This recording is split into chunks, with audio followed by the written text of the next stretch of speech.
Welcome back. We have Mark Bertoli joining us from Abbott Wealth Management on this Wednesday. Welcome back to the show, Mark. Oh, thank you. Yes, we're talking about big things going on in the last quarter in the markets today. Yeah, we kind of got bumped last week because of that election thing, but I thought it would be a good idea to do a summary every quarter of what's happened in that, so in this case, the third quarter. So there's a lot of volatility this quarter, wasn't there? Yeah, there was. And there was a few things that were going on. First of all, I think one of the themes right now is oil prices. There was volatility in oil prices, and that caused a reaction in Canada.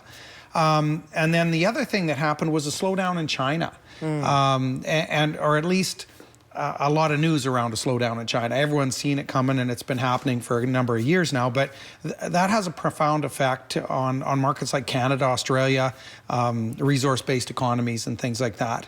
So, those were a couple of things, and then also everyone was watching the U.S. Fed, wondering what was going to happen with interest rates and so on and so on.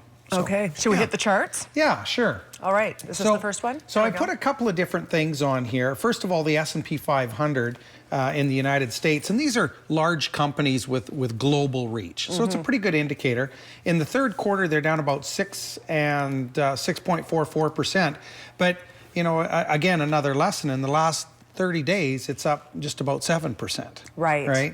Our TSX Composite Index, we're down about 7.86% in the third quarter, and in the last 30 days, up about 2.4%. So it's on its way back up. Yeah, and we're just underwater now. So, but there's a couple of sectors that in the Canadian economy that are very important, and one of them's diversified minerals and mining, and that is down about 34% year to date.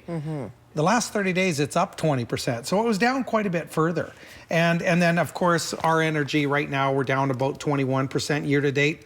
And interestingly, our cap financials, even though our banks are doing just fine, are actually down about 3%. So what is the lesson here, Mark? Don't get fussed up. What's the lesson? Because things rebound. There's always a lesson, right? There's always a lesson. Well, the lesson. lesson's the next slide. Okay, let's see the next one. So the next slide is... I brought up, and I looked at some other things, broader economic performance indicators. So recently I was asked to speak at a national conference to about 400 advisors. And being from the West, my theme was everything I learned about investing from a country song. And the song is Love Like Crazy by Lee Bryce. We should be playing it. He has a line in there, and it says, don't outsmart your common sense.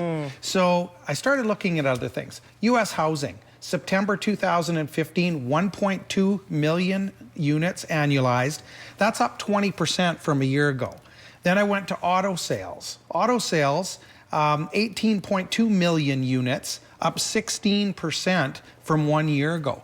So that's pretty significant. And one of the things I always watch personally is load factors on airplanes.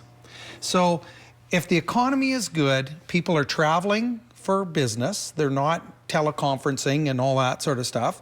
People are on airplanes, in personal meetings, wherever they happen to be, and people use discretionary income to travel for pleasure. So how would you say the third quarter balances overall? Would you say is looking good according to those numbers? It is. American Airlines, 82.7% load factor. They made $1.7 billion profit in the quarter.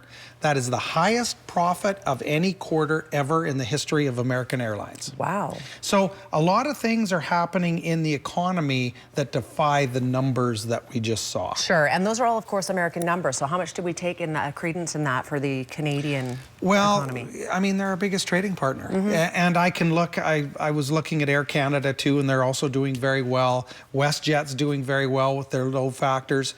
So, step back.